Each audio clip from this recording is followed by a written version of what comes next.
बहुत समय पहले की बात है, जब यातायात के साधन नहीं हुआ करते थे। न मोटर गाड़ियां थीं, न बसें, और ना ही आज जैसी पक्की सड़कें। उस समय ईश्वर के प्रति प्रेम और गुरु के दर्शन की प्यास ही भक्तों का सबसे बड़ा ईंधन हुआ करती थी। एक नगर में बहुत बड़ी संगत तैयार हुई। खबर मिली थी कि दूर एक स्थान पर पूजनीय सद्गुरु जी का सत्संग होने जा रहा है। पूरे नगर में खुशी की लहर दौड़ गई। सभी ने अपनी अपनी पोटलियां बांधी। किसी ने खाने का सामान रखा तो किसी ने ओढ़ने बिछाने का कपड़ा। सबके मनों में एक ही उत्साह था, गुरु दर्शन का।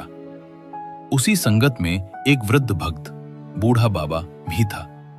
उम्र के पड़ाव पर शरीर साथ छोड़ रहा था। कमर झुक चुकी थी, लेकिन आंखों में चमक किसी नौजवान से कम नहीं थी। उस बाबा ने भी अपने सिर पर एक गठरी उठा रखी थी। उस गठरी में उसके कपड़े थे और सबसे जरूरी चीज गुरु जी के लिए प्रेम की भेंट, कुछ फल और प्रसाद थी। यात्रा शुरू हुई। सतनम वाहेगुरु और ईश्वर के नाम का जाप करते हुए संगत आगे बढ़ने लगी। कच्चा रास्ता, धूल उड़ती हुई और पक्षियों की चहचहाहट के बीच संतों की टोली चली जा रही थी। बाबा भी लाठी के सहारे सिर पर गठरी रखे, तेरा भाना मीठा लागे गुनगुनाते हुए चल रहे थे। जैसे जैसे सूरज चढ़ने लगा, धूप तीखी होती गई। संगत में जो नौजवान थे वे तेजी से आगे निकल गए। औरतें और बच्चे भी उत्साह में आगे बढ़ते गए, लेकिन वो वृद्ध बाबा धीरे धीरे पिछड़ने लगा। गठरी का बोझ जो सुबह हल्का लग रहा था, अब दोपहर होते होते मन भर लगने लगा।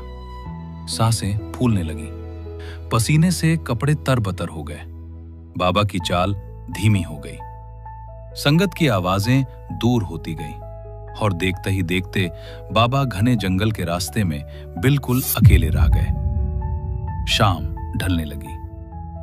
जंगल के सन्नाटे में अब झिंगुरों की आवाज गूंजने लगी। बाबा ने चारों तरफ देखा। दूर दूर तक कोई इंसान न था। डर और थकान ने उन्हें घेर लिया। वे एक पेड़ के नीचे खड़े होकर सोचने लगे। मेरे मालिक, ये कैसी परीक्षा है? मैं तो तेरे दर्शन को चला था, लेकिन अब ये शरीर जवाब दे रहा है। ये गठरी मुझसे अब उठती नहीं और रास्ता मुझे सूझता नहीं। अंधेरा गहराने लगा था। जंगली जानवरों का डर सताने लगा। अब बाबा के पास केवल एक ही आसरा था, प्रार्थना। कोई है यहां जो इस बूढ़े की मदद करे? कोई है जो मेरी गठरी उठा ले? मैं उसे उसकी मजदूरी दूंगा, मैं उसे पैसे दूंगा। बस मुझे मेरे गुरु के दर तक पहुंचा दो। उसकी आवाज जंगल के पेड़ों से टकराकर वापस आ गई। कोई जवाब नहीं मिला। हे रागीर, हे ईश्वर के बंदे, अगर कोई सुन रहा है तो आ जाओ।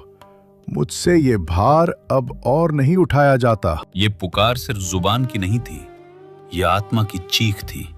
और कहते हैं, जब भक्त सच्चे दिल से पुकारता है तो भगवान को अपना सिंहासन छोड़ना ही पड़ता है। जैसे ही बाबा की आवाज शांत हुई, सामने झाड़ियों में हलचल हुई। पेड़ों के झुरमुट से एक नौजवान युवक बाहर आया। अद्भुत व्यक्तित्व था उसका। लंबा कद, चौड़ा सीना, चेहरे पर एक अलौकिक तेज। उसने एक लंबा चोला पहना हुआ था, सिर पर पगड़ी थी और एक साधारण धोती बांधी हुई थी।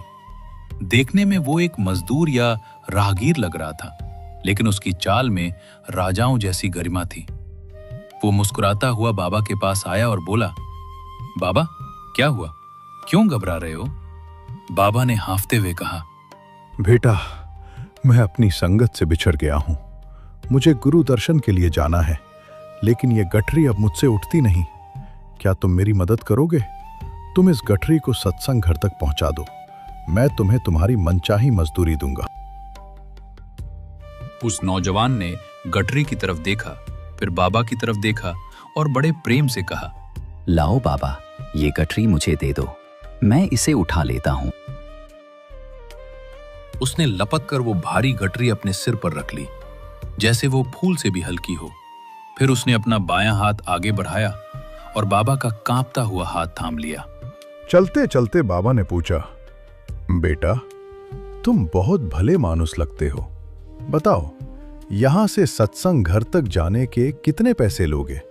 मेरे पास थोड़े पैसे हैं, मैं तुम्हें निराश नहीं करूंगा। नौजवान ने खिलखिलाकर हंसते हुए जवाब दिया, बाबा, मैं कोई पैसे नहीं लेता। बाबा ये सुनकर गदगद हो गए। उन्होंने सोचा, कितना नेकदिल इंसान है। रास्ता कब कट गया पता ही नहीं चला। उस नौजवान के हाथ का स्पर्श पाते ही बाबा की सारी थकान मिट गई थी। ऐसा लग रहा था जैसे वे जमीन पर नहीं, हवा में चल रहे हों। बातों ही बातों में सत्संग घर की रोशनी दिखाई देने लगी। मुख्य द्वार पर पहुंचकर नौजवान ने गटरी नीचे रखी। उसने कहा, लो बाबा, आ गया तुम्हारा मुकाम, अब तुम अंदर जाओ। बाबा ने जेब में हाथ डाला।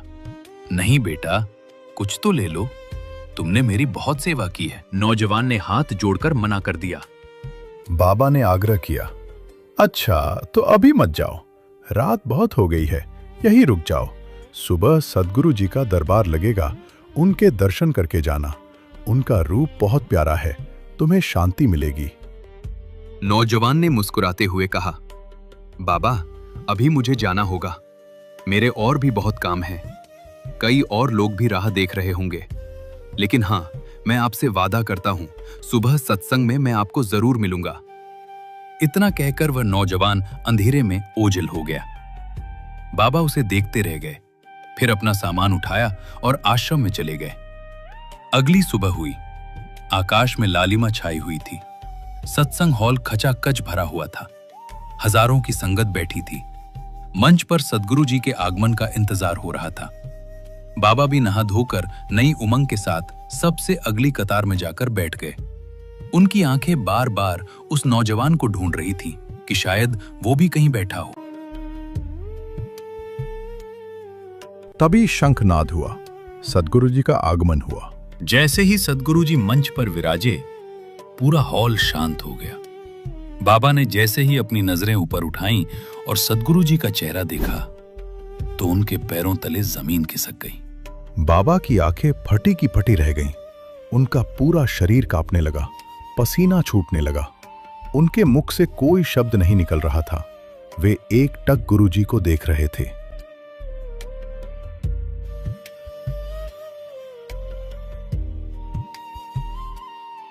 सद्गुरु जी ने अपनी अमृतमयी दृष्टि बाबा पर डाली और इशारे से उन्हें पास बुलाया। बाबा लड़खड़ाते कदमों से मंच के पास गए। सद्गुरु जी ने पूछा, क्या बात है बाबा, तुम ऐसे घबरा क्यों रहे हो?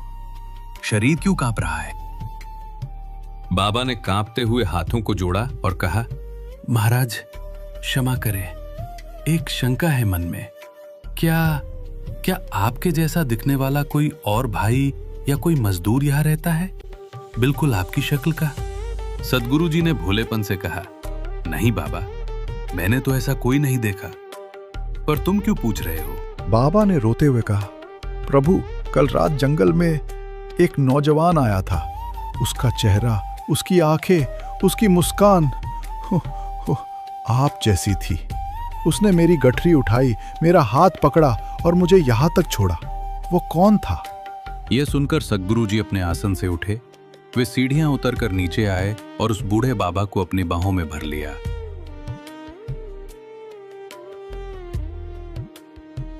सद्गुरु जी की आंखों में भी प्रेम के आंसू थे। उन्होंने बाबा के कान में धीरे से कहा, बाबा, कोई और नहीं था। कल रात जब तुमने सच्चे दिल से पुकारा था तो मुझसे रहा नहीं गया, मैं ही आया था। वो गठरी किसी मजदूर ने नहीं, तुम्हारे गुरु ने उठाई थी। ये सुनते ही बाबा दहाड़ मारकर रो पड़े। वे गुरु जी के चरणों में गिर गए। हे मेरे मालिक, मुझसे कितना बड़ा पाप हो गया। मैंने अपने भगवान से, अपने गुरु से अपनी मैली गठरी उठवाई। मैंने आपसे मजदूरी करवाई। मैं कितना बड़ा पापी हूं। मुझे नरक में भी जगह नहीं मिलेगी। बाबा का विलाप सुनकर पूरी संगत की आंखों में आंसू आ गए। बाबा, रोते क्यों हो? इसमें पाप कैसा? दुनिया सोचती है कि गुरु सिर्फ गद्दी पर बैठकर पूजा करवाने के लिए होता है, लेकिन नहीं, गुरु तो मां के समान होता है। जब बच्चा मुसीबत में होता है तो माँ ये नहीं देखती कि वह रानी है या दासी। वह दौड़ कर अपने बच्चे को गोद में उठा लेती है। जो मेरी शरण में सच्चे मन से आता है, जो मैं और अहंकार छोड़कर मुझे पुकारता है, उसका भार उठाना मेरा धर्म है। फिर चाहे वो भार उसके पापों का हो या उसकी गठरी का। मैं अपने भक्तों का सेवक भी हूं। उस दिन बाबा को समझ आ गया कि भक्ति का सौदा कितना खरा है। बाबा की झोली रहमतों से भर गई। जब सत्संग समाप्त हुआ और बाबा वापस अपने घर जाने लगे तो उनके पैर जमीन पर नहीं पड़ रहे थे। वे हर राहगीर को रोक रोक कर अपनी कहानी सुनाते। अरे लोगों, उस दर पर जाना, वहां राजाओं का राजा है जो अपने भक्तों का कुली बनने में भी शर्म नहीं करता। मैंने उससे गठरी उठवाई, उसने मेरे जन्मों जन्मों का बोझ उठा लिया। ये कहानी हमें सिखाती है कि हम अकेले नहीं हैं। जब संसार साथ छोड़ देता है, जब हम रास्ते से भटक जाते हैं, तब एक सच्ची पुकार की देर होती है। वो परमात्मा, वो गुरु किसी न किसी रूप में आकर हमारा हाथ थाम लेता है। बस शर्त यह है कि पुकार में व्यापार नहीं, विश्वास होना चाहिए। ये कहानी एक सच्ची घटना पर आधारित है। वर्तमान समय में पूर्ण संत रामपाल जी महाराज इस संसार में अवतरित हुए हैं, जो अपने भक्तों के सभी दुख दर्द दूर कर रहे हैं। ये कार्य केवल एक पूर्ण संत ही कर सकते हैं, जो सृष्टि के रचनहार हैं। संत रामपाल जी महाराज ने कबीर भगवान की प्रेरणा से एक ऐतिहासिक मुहिम चलाई है। अन्नपूर्णा मुहिम के तहत लाखों लोगों को राशन, शिक्षा, कपड़ा और मकान उपलब्ध कराया जा रहा है। हर गरीब और जरूरतमंद को इस अभियान के जरिए सहारा मिल रहा है। वेदों और शास्त्रों पर आधारित सत्य ज्ञान। संत रामपाल जी महाराज का ज्ञान किसी भी प्रकार का आडंबर नहीं है, बल्कि ये पूर्ण रूप से वेदों और पवित्र ग्रंथों पर आधारित है। वे शास्त्रों के आधार पर सतभक्ति प्रदान करते हैं।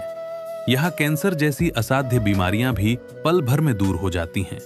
ऐसा कार्य केवल भगवान ही कर सकते हैं। यदि आप अपना कल्याण चाहते हैं तो संत रामपाल जी महाराज द्वारा बताए गए ज्ञान को सुने, जाने और परखें। आपकी अंतरात्मा खुद उस परमात्मा को पाने के लिए व्याकुल हो उठेगी। आज करोड़ों लोग उनसे जुड़कर अपने जीवन का उद्धार कर रहे हैं। सत्य को पहचानें और नाम दीक्षा लेकर अपना जीवन सफल बनाएं।